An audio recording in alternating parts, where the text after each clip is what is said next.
Dwayne Johnson sat across the table from me when we first met, a little over 11 years ago, right? The time we did. And I asked what his goal was. And like you said, he was coming off of a tough run of movies. He said, I want to be the biggest star in the world. I want world domination. Complete global domination, which he said with a smile. Oh, not kidding. Right. But that was the word, is global domination. And that was not a joke. He meant it. I'm Amy Jo Martin. Welcome to the Why Not Now show.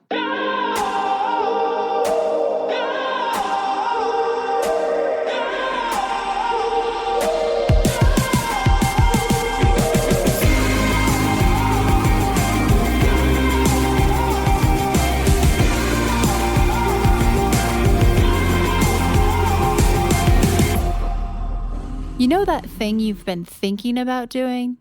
Yeah, that one. Why not now? Have you ever actually taken the time to ask yourself, what's stopping me? Let's talk it through. This is your chance to give that idea the attention it deserves and take action. Each episode, I have a chat with a fascinating person, from entrepreneurs to athletes, celebrities, my parents, rocket scientists, and all walks of life. We talk through a critical time when they've asked themselves, why not now? We dissect that day or even that moment, step by step.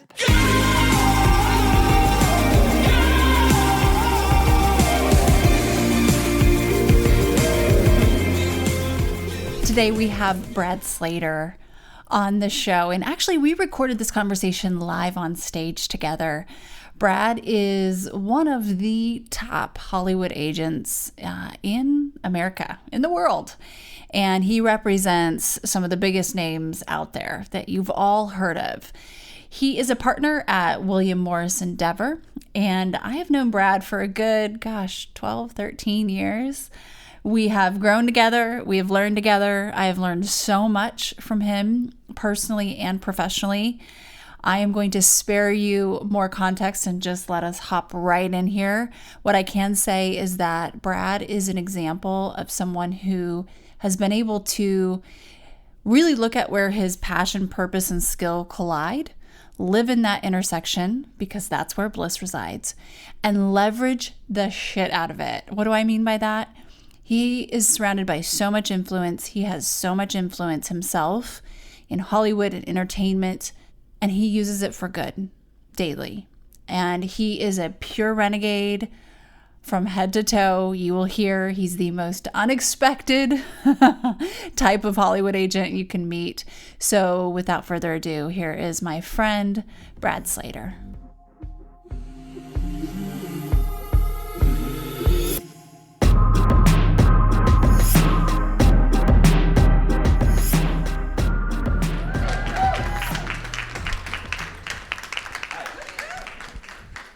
Brad Slater in the house. This is awesome. Thank you for showing up. Thank you for having me. I'm thrilled to be here. I was so honored by the invite. We've known each other for a very long time, 11 or 12 years, I think, at this point. So this is incredible. What an incredible group of women, and I've been reading all about all the businesses that you guys have, and it's super inspiring. So I don't know, I'm nervous. So hopefully you'll be okay. I'm nervous You'll being be around okay. you guys. I know we're intimidating. Okay, let's start off like we usually do. No reason to be nervous. Can you tell me about a time when you had a big decision to make and you had to ask yourself, why not now? Yeah, that's an easy one for me. I think I used the word never 500 times about ever becoming an agent. I grew up in Los Angeles. I had no ties to the entertainment business, weirdly. I knew a lot of kids who were actors and parents were actors, but I didn't have any opportunity to, have a mother, father, or aunt or uncle make a call to get me into a mailroom somewhere. I kind of found my way. I did start in the foreign distribution business, that's true. But once I got into representation, I went onto the managerial side of the business. I was a manager, and that's really rare. Usually, you can go from agent, and then you've done your time as an agent, and you go to manager. Very few. I can't even think of any others who went from manager to agent. And everybody told me not to be an agent, not to go to William Morris, and I loved it. I'm like, I'm gonna do the exact opposite of what you all are telling me, which is something I think I've done my entire career. And so that was a big step. I wasn't trained as an agent. I knew I was going to be a super untraditional agent. In fact, I almost cost myself the job when I was interviewing with the whole old guard at William Morris, because I said I will be the most untraditional agent you've ever had. And if you know anything about William Morris at all, it's the old William Morris, not what we are now. Before the pre-merger, it's the most traditional place you could ever be. It was the New York Yankees, or the Rockefeller of agencies. So for these guys to hear this punk come in and say, I'm going to be the most untraditional agent ever, they called my lawyer and said, well, he made a comment that he's going to be the most untraditional agent we've ever had. Like, what does that mean? It's and my called a lawyer called me. He's like, Renegade. did you say that? And I was like, yeah, I did. And somehow I got through. And that was 20 years ago, almost to the day. So when everybody told me don't do it, my why not now moment was, we're doing it. Let's go. And we'll see what happens. So I just had this flashback. I think the first time ever I was in your office, and I've got my laptop, and I'm like, there's this social media stuff, Brad, and it's a big deal, and let's get DJ going on it. And most agents at the time were threatened by that because they didn't know what it was, how to harness it. To have your client speak directly to the world without a filter or some sort of stopgap was very scary. But Brad was different. And so that innovative mindset and renegade mentality is baked deep. You have an ability to spot talent. That X factor, that's your job. What's your X factor? I think for me, I joke I went to the better school in Arizona. Oh my God, we're already here. She How went to many Arizona minutes State. in, and we're So already that's going here? That's the only thing that I have on Amy is I just went to a better institution. Other than that, she's got me in every category. So boring. Tucson, right? Phoenix. Like, you guys been to Tucson. Phoenix lately? Just kidding. I love it. And so, I knew that I was going to be around people who could buy and sell my education, where I came from, and the way I was raised, and there were going to be people who probably saw even more movies than I did, although I feel like I've seen a lot. If I wasn't on a baseball field growing up, all I was doing was watching movies and television. But I had to have something that would be my X factor, and for me, it was always going to be passion and grind. And I don't, for me, I just don't believe that anybody's going to out-passion me, and I don't think anybody's going to out-hustle me. Someone probably will, and that's great. But in my head, trust me when I tell you, no one's going to work harder than me, and no one's going to get more excited about whatever it is that I'm selling that day than I am. And so that had to be, I had to have my thing, because there were some unbelievably talented people around me, around every corner, and there's always somebody, who has an edge on you, and I never really was going to consider that. And so I think Kat and Sloan can both tell you when it comes to, excitement, although Sloan might have me beat. I don't know. Is she out-passioned and hustled? She might. She is. But that's my thing. And I fight really, really, really hard for the people I represent, because I believe in them probably as much as I believe in myself, if not more. So yeah, I'd say those are my things. You know what's really fascinating about that? So the hardest working human I've ever met is Dwayne Johnson, actually. And so for the magnet that you are to attract the talent that you do, and then also spot and identify, but he was not who he is now in terms of brand size when you started working with them. What is the biggest difference between people who have that level of fame and people who don't? What is the one thing? Well, first of all, I think that the people who don't might get there, which is super exciting to look at. And I've, been lucky enough to be some of those. But I know the question you're asking is really, I think that when they look in the mirror, they see exactly who they think they see. You know what I mean? I think there's a lot of people out there in the business world, certainly in the celebrity world, in athletics, who talk a good talk, but don't walk it. And when they look in the mirror, they see something completely different than what they portray. And the ones who they believe. When Dwayne Johnson sat across the table from me when we first met, a little over 11 years ago, right? The time we did, and I asked what his goal was, and like you said, he was coming off of a tough run of movies. He said, I want to be the biggest star in the world. I want world domination. Complete global domination, which he said with a smile. Oh, not kidding. But that was the word, is global domination. And that was not a joke. He meant it. And we looked at each other and said, you know what? I don't know how we're going to get there, but that's exactly where we're going to go. And not for me to say, but here we are. But that's it. Like, there is such a belief, there's such an undying just attack on doing everything you have to do without skipping a day, without skipping a second. And I think that that's really the difference. And I've been fortunate enough to be around some of them and then watch from the sidelines and admire, many others. But there's a work ethic and a true belief. Like, they really believe that. That's hard. When you wake up in the morning, you go and you put on a great outfit and you feel good about yourself and you walk out the door, but then maybe like 8 minutes later you get in and you're like, they feel like Superman and women all day long, and that's a gift. So let's take this over to the business side a little bit further. You are a magician when it comes to sales. You're a sales, like, just wizard. From the Gap. Did you work at the Gap? I was a stock boy at the Gap. Yeah. To selling. I was damn good at it. I never saw the light of day on the floor. I never got to sell anything. I just put everything out that you might have bought. That was me. All the way to the projects that you're working on and the deals that you're doing. Give us some insight on how you approach negotiating and sales. Sales. And I don't mean like sales. No. But you know what I selling, mean. like, selling yourself, selling your brand, selling your... Listen, on behalf of the clients that I represent, I was so lucky. Years ago, our company, when we were much smaller, did an event, similar to this. And we were fortunate enough to have Lady Gaga come and play for us. And when she was doing her album with Tony Bennett, if you remember that. And so she and Tony Bennett came and played for, like, in a room this big. It was pretty amazing. And then after Lady Gaga, the Foo Fighters played for us. And it was the most amazing night. I'm thinking, like, what an incredible company that I get to work at that does this for the people that work here.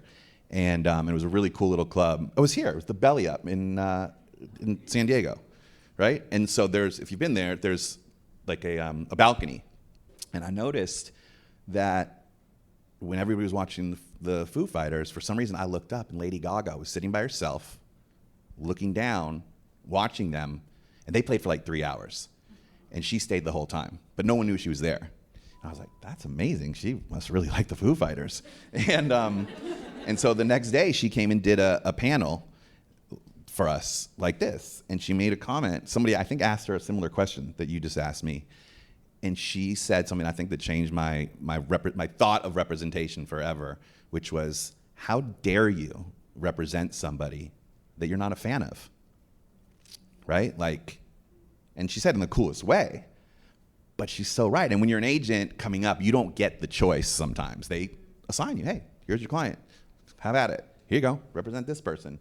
Hasn't done a movie in 10 years, good luck. That happens, and that's how you learn. That's,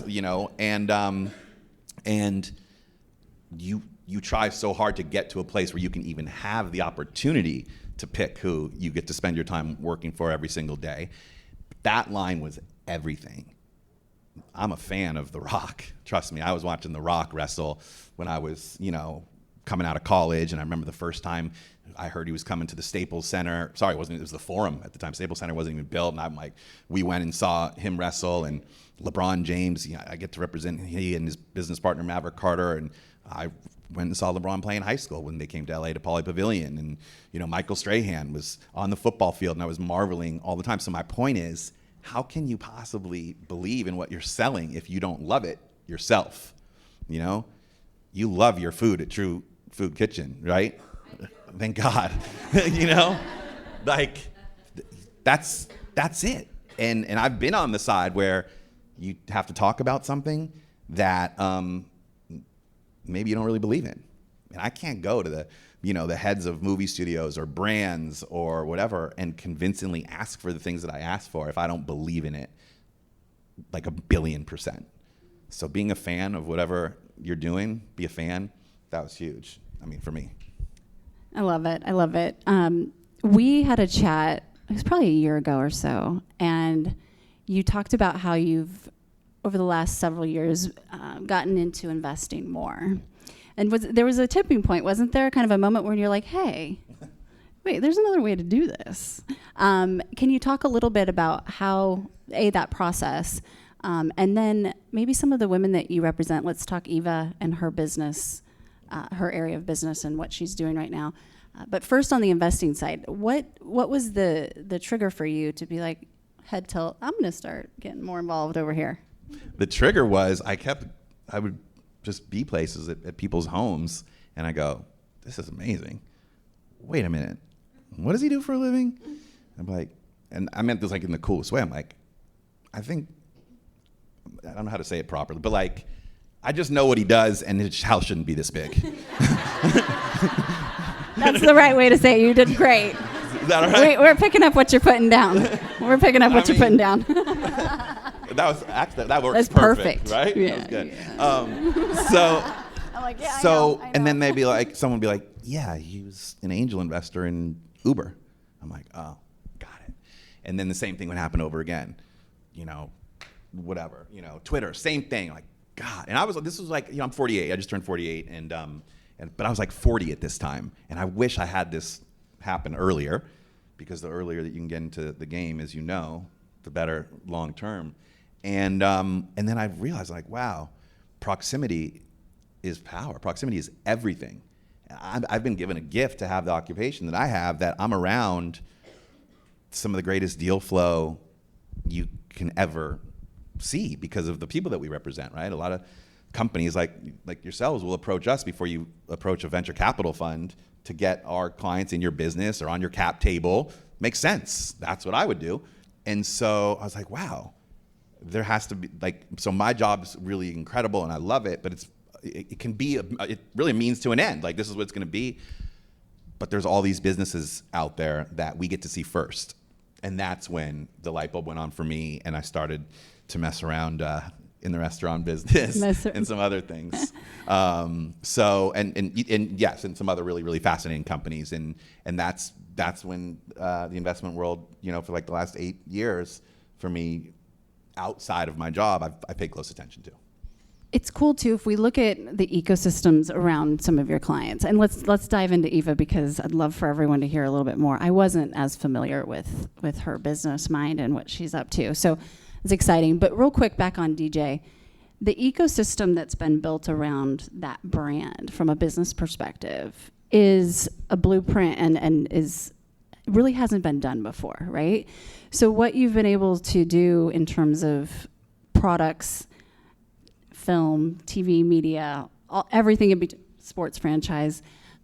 Do you see now your other fellow agents saying, "Hey, what are you doing over there? Teach me how to do this," because it's an empire? No, it's a great question. I think when we got started, I've always been an outcast in the business for the first, I would say for the first 10 years.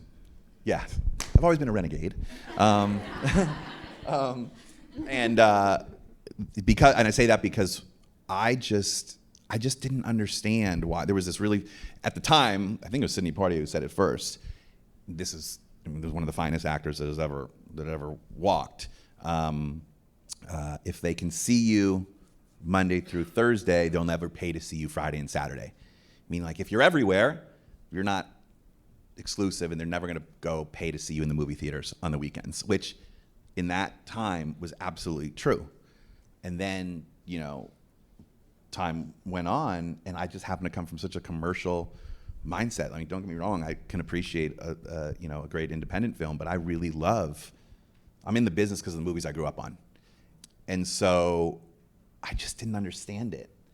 Like, I'm thinking, like, all you were starting to hear about, like, was the world being smaller than it actually is. And I was looking for an iPhone, but you were going to be watching everything on your phone, right? You're going to be emailing and speaking and texting and watching your movies and your television, all of your content on one of these things. So I'm like, why wouldn't you want to be famous in Tokyo? Like, why is it not okay for a movie star to be on television too, or be in a credit card campaign that was global instead of just in Germany? I really struggled with it.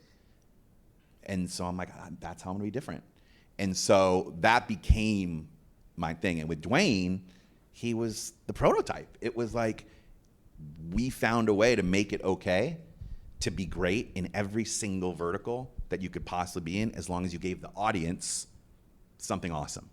Like, you take care, you heard it a million times, you take care of the audience first. You take care of your customers first. You take care of the people first, and you take care of the companies that pay you to do it, right? And so that's when we started to venture into reality television. You were around for that. It was the Hero, I think, was the first show, and the Wake Up Call, because we wanted to show a side of him that I knew that nobody else had got to see at the time, which was this motivating, awesome, positive, super hero in a real world, instead of just only seeing what he did as a wrestler or the movie characters that he played. And that parlayed into starring in another television show called Ballers. And then people were like, wow, movie stars doing television, oh my gosh. And now look, you can't find a television show that doesn't have somebody who is a movie star. And then it became, let's get into businesses. And Eva, Yeah. Let's talk. Yeah, let's talk about Eva. So let's bookmark that for a second. One thing I really appreciate about you, Brad, is that, and I say this often, and it pisses some people off, but it's true. You send, a lot of my mentors have been men, right? They send the elevator down, get your butt in, you go up, and you send it back down. And that's how we scale elevating women, is we continue to do this. And you've been doing this all your life, and with me, you've been a huge advocate from day one. Thank you. I wouldn't be here right now, without that type of support. Not true. And when people see Renegade, sometimes they think, oh, it's a women empowerment group. Yeah. We're just like, no, not really. We are not rah-rah. We're not, girl power. So much of our discussion these last 2 days has been around the bridge with men and how we do bring men into, and have to, and will continue to, our businesses and our discussions, and we want that. But that's not always the case. And so how do we find and create more of you? What has to happen for more men to be open to, you know what I mean? It's not a trick question. It's true. Well, I don't have the answer to that. Darn Not a scientist. But here's what I'll say. all the way here. Here's what I'll say. I think here's what I learned. Ronda Rousey, who I've represented also for like 10 years, and when I met Ronda, she was, you guys, if you don't know, okay, good. She was virtually homeless when I met her. She was living out of her car. Famous. She's made in 1987 Honda Civic with like one working window and no air conditioning. And I spotted her on an episode of The Ultimate Fighter where she was a guest. And I was like, who is this girl? Ultimate Fighter is a show. It's like American Idol for the UFC. So they would have a bunch of contestants all living in a house, and then they would all have fights against each other, and then whoever won the show got a contract to be in the UFC. She was a guest on it because one of her training partners when she was growing up doing judo was a contestant on the show, and they had her walk through, and I'm like, look at her.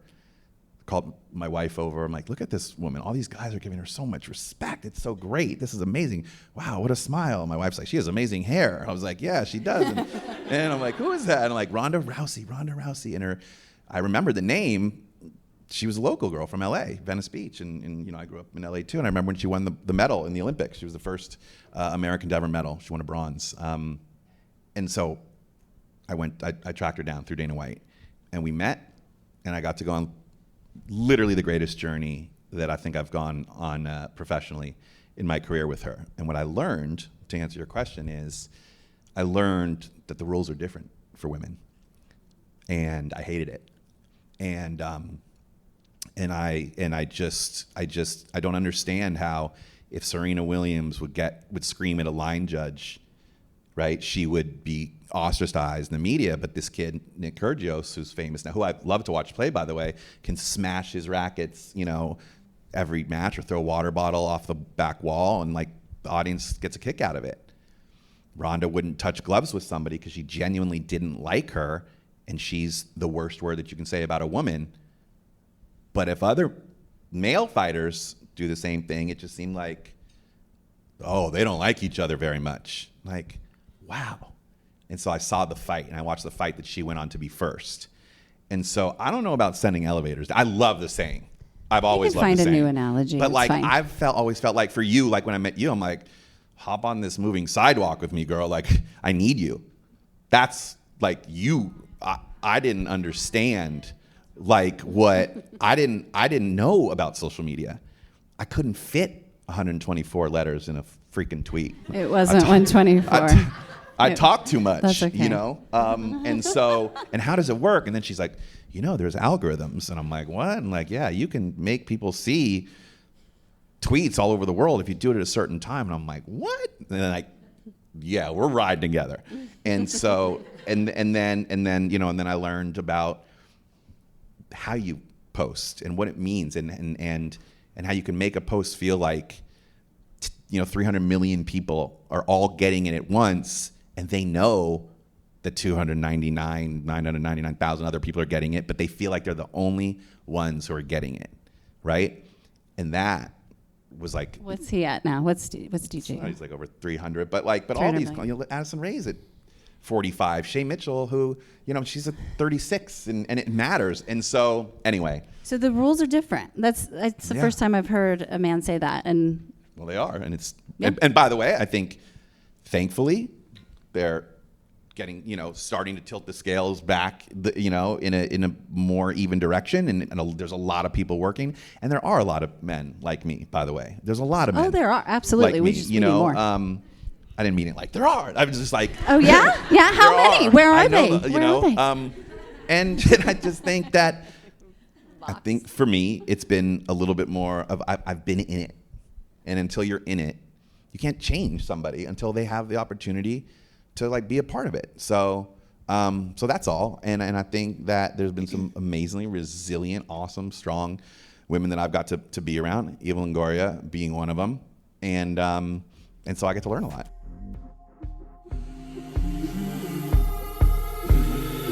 We're going to take a quick break and we'll be right back. Hi, everyone. If you are digging this podcast, please do us a favor and subscribe, rate, and review on iTunes. It just takes a moment and it means a ton to us. So, and I love this. So Brad was telling me about Eva and some of her friends, and they have like this investment circle, and they've been swapping tips and whatever over the years. And so tell us a little bit more about that. And I'm looking at Sloan right now too, because we've talked about just how obviously we're interested in wealth creation. Who isn't? We do like money. And when it comes to having those opportunities and access, they probably realize, oh, same thing you did. Why don't we start doing this ourselves as well? How does that form? How does that execute? Like, from what you've witnessed? Just curiosity and a group of people, one of the things I say about the group of people that I work with in my company is like we all pull for each other. There's a group, like we're happy for each other's success. We want to help each other. And sometimes it's more gratifying when you help somebody else's client get something than you do it even for your own.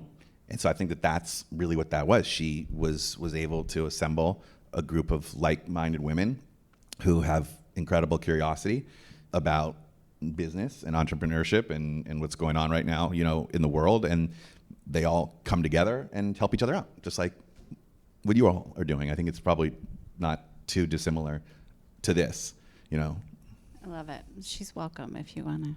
No, she would love this. She's such a force. I didn't know what I was getting when I got the opportunity to start to work with her. I think that I was a fan. I mean, she's awesome, but I didn't know everything was. I was chasing her for like 2 years to try to sign her, and it got to the point I was like, "Come on! I mean, what else? Like, come on already! Like, let's go!" And then I remember at one point I almost like threw in the towel. I was like, I can't. It's why won't she sign with me already? And then I got the call that she was ready to meet, and we signed her. And it's like, I tell her all the time, she's just the most dynamic, awesome, so hardworking. There's like 3 of her. I've never seen anything like it. Like the only person I think has more, like Anderson Cooper, like, he's just everywhere. I'm like, it's not even physically possible. She's like that. And she's so smart, and she is so aware of who she is and what she means to something. She has a new show coming that you guys are all going to love. I don't know if you've been watching on CNN, Searching for Italy. with Stanley Tucci. It's beautiful. So she's doing the Searching for Mexico one that's going to come in the fall, and I've seen a couple episodes. It's just beautiful, but it's just, she's like effortless. She's just she's awesome. But her business acumen, her tequila, it's called Casa del Sol, is wonderful, and she's got a whole line of cookware that's coming out, and she does everything you have to do to really, really be great. Amazing. You said something when we got started here you talked about passion and grind. How do you, and you do grind, Brad works extremely hard. We all do too. How do you reconcile that with your health, mental health, physical health? I mean, the stress and the pressure that everyone's under at all times is something that we're constantly learning about and staying curious on how to evolve. And what does that look like for you to not outgrind, like overgrind? Well, I think like all of us, I've definitely been there with the over grinding. I think that if for the handful of things that came out of the pandemic that are positive, mental health and taking care of yourself is something I think has emerged that people are thinking about a lot more. I've always really believed, and I had some incredible mentors, in somewhat of a work-life balance, right? That like you can still be really successful and be a good person, be a good husband, be a good father, and all those things without just being an animal every second of every day trying to, do your job. So I've tried hard to be good at that, and I think I've been successful there. But then there's things that are just, you really have to take pauses. I went through it a couple of years, 7 years ago. I had my own just issues with just kind of like anxiety for the first time in my life. I just like, and I like to say, you don't get a notification on your iPhone that like a panic attack is coming. Like you're just like, it would be amazing. That would be an app. If any of you guys got get on that. I am so we in. We can sell Let that thing. We can, we got that. And so, and that was at a time where, for whatever reason, I feel like I'm so in the minority on this, but like nobody ever told me that as you become more successful, the stakes get higher. I always thought like, well, once you start some success, then you get some money, and then you can breathe a little bit. And it's so quite the opposite. And everyone's like, yeah, idiot, you didn't know that? I'm like, no, nobody shared that with me. And so anyway, I discovered meditation. I think I was one of the first people on the Headspace app, like really, really early on. I had always been practicing, not always, but like for a long time now, mixed martial arts myself. I'd started with Muay Thai, and then I found jiu-jitsu along the way, which I think is its own form of meditation, and just an absolutely uncomfortable gift of a martial art that really its basis is to learn how to be comfortable when you're uncomfortable. And so, and that just stems from like something as simple as somebody having you in a chokehold, but you're okay. Like, yeah, you have your arm around my neck, but I'm cool. I can hang out like this for a little bit. Like, you're not really choking me. And if you can get comfortable enough in that scenario, which you can quickly, by the way, you can learn that. And then what else in your day is tougher than that, right? So that was amazing. And then, and here's where I'm going to come in evangelical for you, cold plunging is like the greatest thing that has ever happened. And it's thousands of years old, but I found it, and it started last like Thanksgiving when they started to get a little colder, and my pool wasn't heated, and it was like 59 degrees, 60 degrees or something like that. And I started with that. I could stay in for like a minute.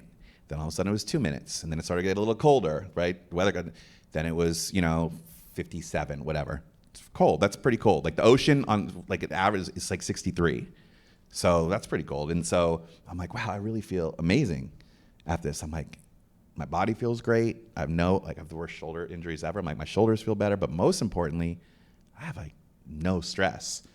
So then I started looking into it, and I bought a company called thecoldplunge.com. I'm telling you, write it down. There's a lot of them, but so this thing plugs into a wall, and it's got a refrigeration system and a filter. So you don't have to like get 200 pounds of ice every time you want to fill up a tub and do the thing. And it's like the bougie cold plunge, but I don't care. And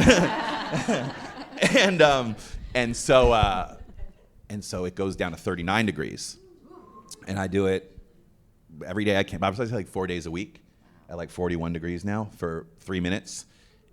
And I'm just telling you, it's an instant. It's just unbelievable what it does for your mind.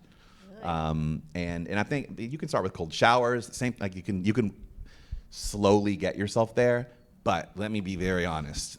There is not a day that I stand about to get in that thing where I'm not like, I can't do it today. I can't do it today. And it's every time. You never get used to it. You never are like, oh, this is comfortable. It is fucking horrible. It is horrible until you get out, and it's like the greatest thing ever. So it's just the if clarity? I give you nothing today, coldplunge.com. do it. I'm telling you. There you go. Amazing. Questions for Brad. What do we got? Yes, Ashley. Hi. If we had someone had a product that they wanted to get in front of one of the people you represent, or just someone in the industry, how would they go about that? I have a company will be launching in the cannabis accessory space in Q1 of next year during smart consumption. So just curious how to do that when it relates to some of the celebrities and influencers. Yeah. Well, Kat, where's Kat? Say hi, Kat.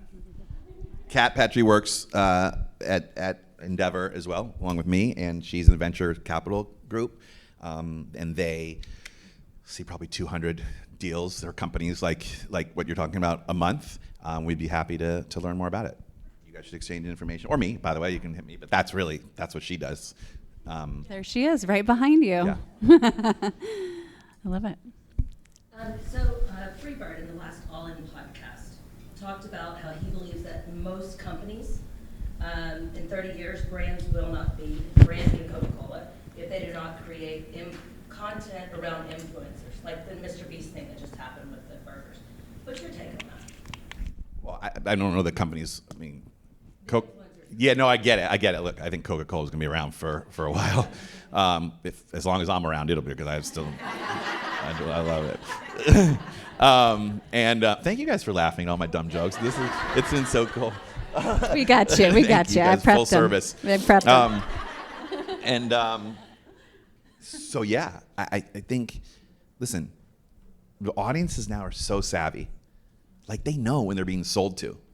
They know. Like, you can't do this anymore. Like, you can't.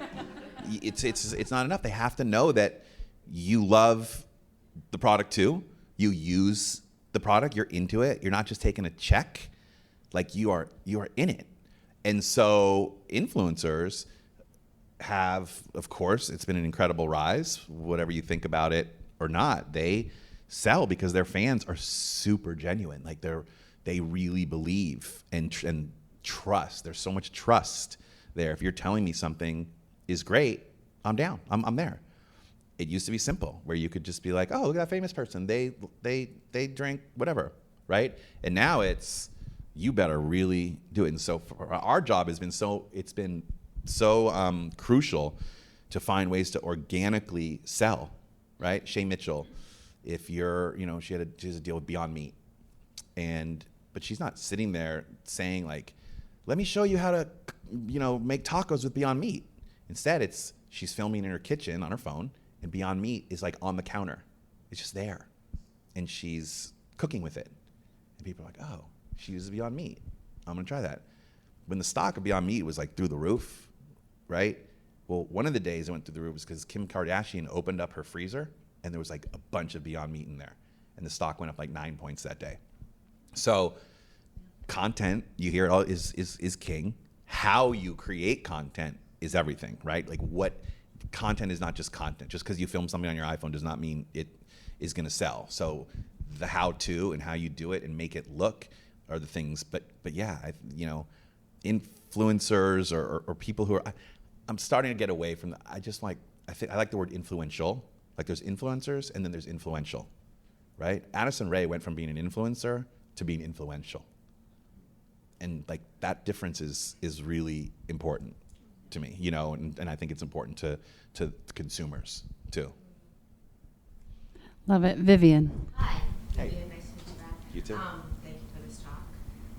I have a show that is cause marketing, and it's marrying brands with celebrities to put out positivity into the world, to celebrate people who are doing good in the world, just the people you don't know.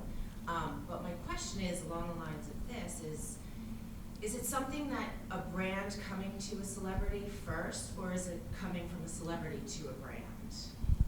Because we do it both ways, but what do you think would be the most successful way to get them all on board? We see both, right? And again, it comes to authenticity. Like, if there's companies out there that here's a great example. Onda, which is a tequila soda in a can that Shay Mitchell is a co-founder of, right? And here's how it happened. Ben Enowitz, who Kat works with, came to my office. Shay had just become a client. This was like right before the pandemic, like 2 weeks before the world literally turned off, right? And we were all at home. She just signed with us. She comes to my office, and Ben comes in, and we have it's just the three of us. He's like, so tell me what you like. Tell me what you're into. Are you into tech? What technology you use? You know, are you into spirit? Do you drink? She's like, I only drink tequila soda. And he's like, really? She's like, that's the only thing I drink. I won't drink anything else. He's like, wow, that's so interesting. I have a brand that just approached us. It's a tequila soda in a can. And she's like, there's no way that's good. There's no way. And she's so smart. She's like, and if I don't like it, then I can't possibly, there's just no way. He goes, honestly, he's like, I've tried it. He's like, I don't know, but he's like, I think it's really good. Can I send you some? So we had the company, we sent her some, and she called. She's like, this is fucking good. Like, I love it. And I love the packaging, and this is amazing. And, wow. And so we approached the brand and said, this is all Shay Mitchell drinks, tequila soda. And she loves it. And we married the two. So we approached the brand, right? They didn't come to us for her. And now she's involved in a major way and has a really meaningful, piece of that company. She creates all of their marketing along with everything that you see, she's involved with. And so that was her or us going to a brand that we knew was perfect alignment. Clearly, it happens the other way too. There's tons of brands that approach us all the time, and I don't know which is I guess the coolest one is when you can call and say, like Ronda Rousey only wore Mizuno when she was coming up through judo. She wore Mizuno gis. She won her medal in Mizuno, and we called Mizuno and we're like, this is amazing. She actually loves your stuff. And then they made a deal with her. But we get approached all the time, and then there's a lot of instances where we get to see great things and we try it out for ourselves, and then we can send it to our clients and go, what do you think about this brand? And it happens that way. Amazing.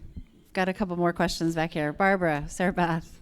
What would you need to see from somebody to want to represent them? So for instance, if I want to be the next Susie Orman, what would you want to see before you would be interested for representation? Yes, be the new Susie Orman. Yeah, she's... But what I want to see, I would be wanting to find you, hopefully I've seen you and go, I think she's the next Susie Orman. She's incredible. And so I would want to see something that struck that chord to me, again, becoming a fan. A lot of times it's about just kind of at the stage that we're at in our company. We don't break a ton of talent where it's you just see someone who's never done anything, although we do it, don't get me wrong, there's certainly an R&D, R&D is always important, and we do, but I'd like to say, who's she reaching right now? How, what's her influence? We'd of course look at all of your social media platforms and go, wow, look at how many people are following her and seem to be so into what she's doing, and how's it different than anything we've seen? I always stay away from the next anything. I'm like, you're the first whatever your name is. What's your name? Barbara. You're the first Barbara, right? And so, because I can't, I've always, that's kind of, right? Sounds better than being the next anything. So anyway, so that's what we're looking for. Something, you're providing something that we possibly haven't seen, or you do something that we've seen 2 clicks to the right different of everybody else we've seen do it. That reminds me of Danica Brescia. You found her, right? Okay, so Danica Brescia is a renegade, right? Can you share how you found, we didn't realize we had you in common until years down the road. Embarrassing how I found her, but it's awesome at the same time. This is awesome. So here's what happened. I wanted to learn about paleo diets, going back to, health and whatever. And so this was years ago. And I'm just on Instagram and I just hashtag paleo. And all of a sudden pops up this hysterical, self-deprecating, awesome, cool, every adjective you could find. I'm like, who just made it so fun to like eat bad food, right? And then, and I was like, this girl's so amazing. And so like, I just started finding things on YouTube and saw she used to like work at In-N-Out Burger. And I'm like, this is crazy. And she had like a tiny following at the time. I don't even think she had maybe like 9,000 followers, but man, I was like, this girl's so cool. And I just DM'd her like a complete loser. But I was try to be so proper, like, hi, this is so dumb, but I'm a agent at WME, and honestly, I just want to know about paleo diets, but I think you're hysterical. And she like DM'd me right back, and 3 days later, she and I were having breakfast together, and we helped her. Like she got with IMG Models, and I think she's had a really successful thing. Danica's so awesome. Like Danica Bryson needed nothing from me. Like you did. Like Danica is gonna go do it. Like whatever she feels like doing. I love how Kendra's filming this because we're going to text it to Danica right now. Hi, Danica. We love you, Danica. I haven't talked to her in a while. I know she had a baby. Lots of X factors, doesn't she? Yeah, and then she goes and starts her model meals and self-care model meals. society. And yeah, I honestly felt like she doesn't need me. She's just going to go be Danica. I love the DM, though. The cold DM. Yeah, I did that. Hey. Yeah, yep. I did that. Did you have a paleo breakfast or did you get waffles? Yeah, what did you eat? I don't remember, but I probably whatever was the closest thing to not being paleo. that was probably what I ate that day. She's so cool. Yeah, I'm happy for her and everything she's got going on in life. Amazing. Emily, hey, and we'll wrap up here in a second. Hi, Brad. I'm Emily, and I recognize that your career touched film, and I know that you're a dad. For the past 2 years, my husband and I were in a documentary produced by Reese Witherspoon. It's called Fair Play. Jennifer Siebel Newsom directed it off of a book by Hugh Brodsky. Anyway, it shines a light on the gendered imbalance of labor in the house, and how basically until men step into their full power at home, we women can never become what we are meant to be in the world. So in the spirit of fairness, I was curious how you've managed to balance work and your incredible career. Home and your incredible career. And let's talk about Kara too. I mean, well, yeah, it's all. Let me be super clear. It's all thanks to my wife. She's a professional. She has her own luxury travel business that she started from scratch. 12 years ago, she was in the magazine business, publishing, ad sales, and but she just was obsessed with travel. The way I would come home and watch SportsCenter, she would be on a computer planning trips that we weren't even going on. She was like, and then she found her way and built like an unbelievable business. And I always with her, because we have twins who are now 11. I was like, listen, you don't have to work another day in your life if you don't want to, or work. Just love it, right? And so she built like an extraordinary business. We have a deal, and our house does not run without her. Like we were joking about it the other day because the kids went back to school, and she's filling out lunch things and tutors and planning, field. It's just insane. I can't do that. Now the work life, here's the promise we made. My job keeps me out a lot, right? There's a lot of dinners, drinks, and things like that, and so sometimes you're not home for dinner, or maybe sometimes before the kids even go to bed. I try to keep all that now to a minimum because I've been doing it long enough where you can do it, but I'm out, And so our deal from the minute those kids came home from the hospital was I got them in the morning, me. There was no help, nannies, whatever. I was gonna get them up. It started with bottles when they were infants to now they, thank God, dress themselves. But but yes, I would be getting up with that. them. That was my time with them. I was gonna be with them for those 2 hours. And now I drive them to school. Pretty much every single morning. And that had to happen, or else there would be no work-life balance, and then I would be that absent, dad maybe. I was really fortunate. My father was incredible. When I was growing up, he was around. He never missed a game. I think he made his business travel, schedules around my baseball games. I'm trying to do the same thing. And so you have to have it. And I was lucky. I had some mentors that I could look at and be like, I want to do it like he did it. I'm going to be successful, but I'm going to be a good dude. You know, all I care about, literally, people are like, what's your legacy? Here's what it is. Either when I'm like old and out of the business, or I'm gone and someone meets Brady and Jackson Slater and they go, oh, you're Brad Slater's son? They go, yeah. They go, your dad was good. I liked your dad. He was a great guy. I mean, that's it. You know? Thanks. That's awesome. That's awesome. I love that you take the mornings. Good for that's. Well, that's thank God I'm a morning person. You know, I'm up early, so it's easier. But yeah, mornings are it's time to mornings are good for me. Okay, a couple of rapid fire questions. When you hear the word renegade, who do you think of? Clearly, all of you. I just think of people who just run through walls and aren't scared of anything. You know who they are. Don't care what everybody thinks. Don't care what anybody thinks about something that you believe in. And just, isn't there like a Jeep that's called a Renegade? Yeah, they came after us though. Got it. Yeah. But like that's the point. Like, right? Yeah, You go they're- up over rocks and around Yeah. things or through things. Like Yeah. that's what it is. And what keeps you up at night? Violence, racism, just the state of the world. It's so I just don't know how it got to be in the place that it is. I just can't believe those are the things that keep me up. Like everyone's like, what's it going to be like for our kids? What are our kids? That's, everybody says it. And then I'm like, that's actually true.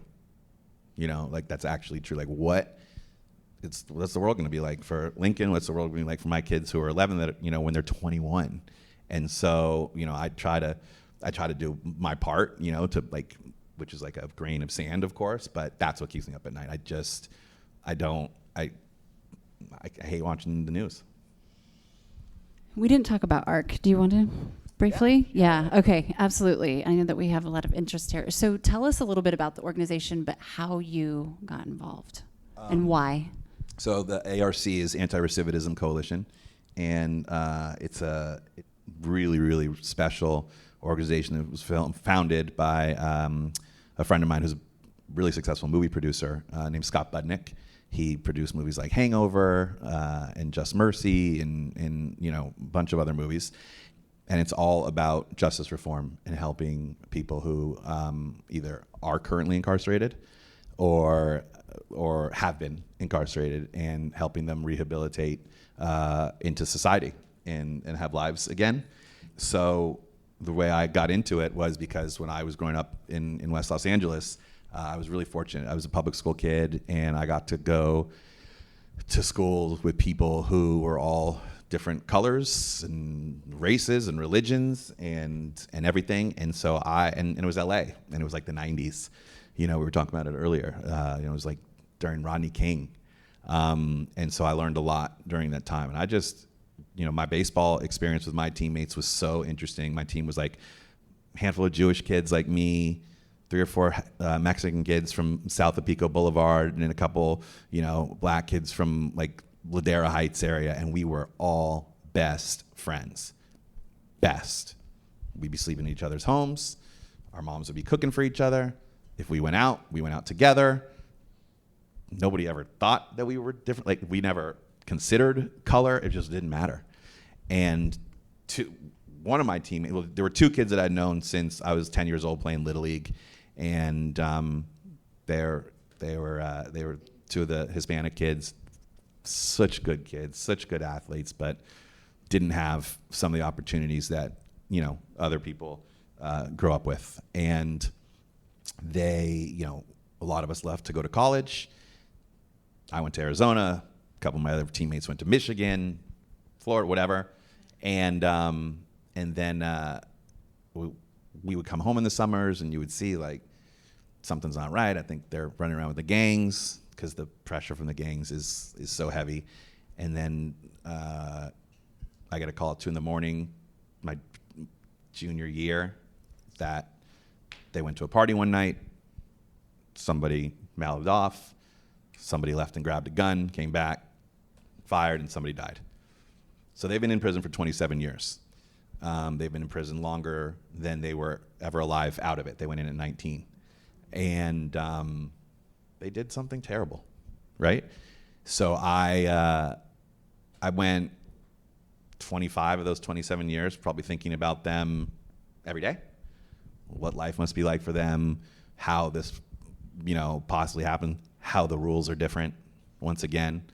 And then Scott told me about ARC, and then he asked me to get involved, and I joined the board of it. And then that word never popped up again. Now I'm the chairman of the board, and we're doing some really, really incredible things. And one of the things that is super important to me is that it's really great to take care, try to help people with justice reform. And I've met people who've been in prison for a really, really long time for doing some really bad things, but somehow found the power to work on them so much that, believe it or not, they're the most sane people that I speak to all day at this point. But there's also the other side, and it's called victims. You can't do all these incredible things for people who are incarcerated and bring celebrities in to visit them and talk to them, and without thinking about the victims' families too. And so, because trust me, like, celebrities aren't going to visit victims' families. They're, or Christmas happens to victims, and then they look around the table and their sons are gone or their daughters are gone. And so one of the things that ARC I've newly instituted is an entire new program for victims' families too, because it's sensitive. Like as much as I would love to see my friends go free one day, because laws are in place that enable that, and maybe they shouldn't. They're both well aware that they might both, die in prison, and that is probably, that could be, they might deserve that. I can tell you, if it was my child that happened to, I'd have a real tough time with knowing that anybody ever walked free. I don't care how long they've been in. But these people work on themselves really, really, really hard under some unbelievably poor conditions. And there's some incredible programs that take place in some of these prisons that would blow your minds. That, like, it's incredible. So, do your friends know that you're doing your role in the organization? Yeah, absolutely. That's so they cool. totally know. Yeah. That's so cool. Thank you for doing that work. No problem. Thank you for being here and sharing your time and wisdom and showing up for me for over a decade and showing up for us. We appreciate you. This is super fun. Thank you guys very much. Thank you all. Appreciate it.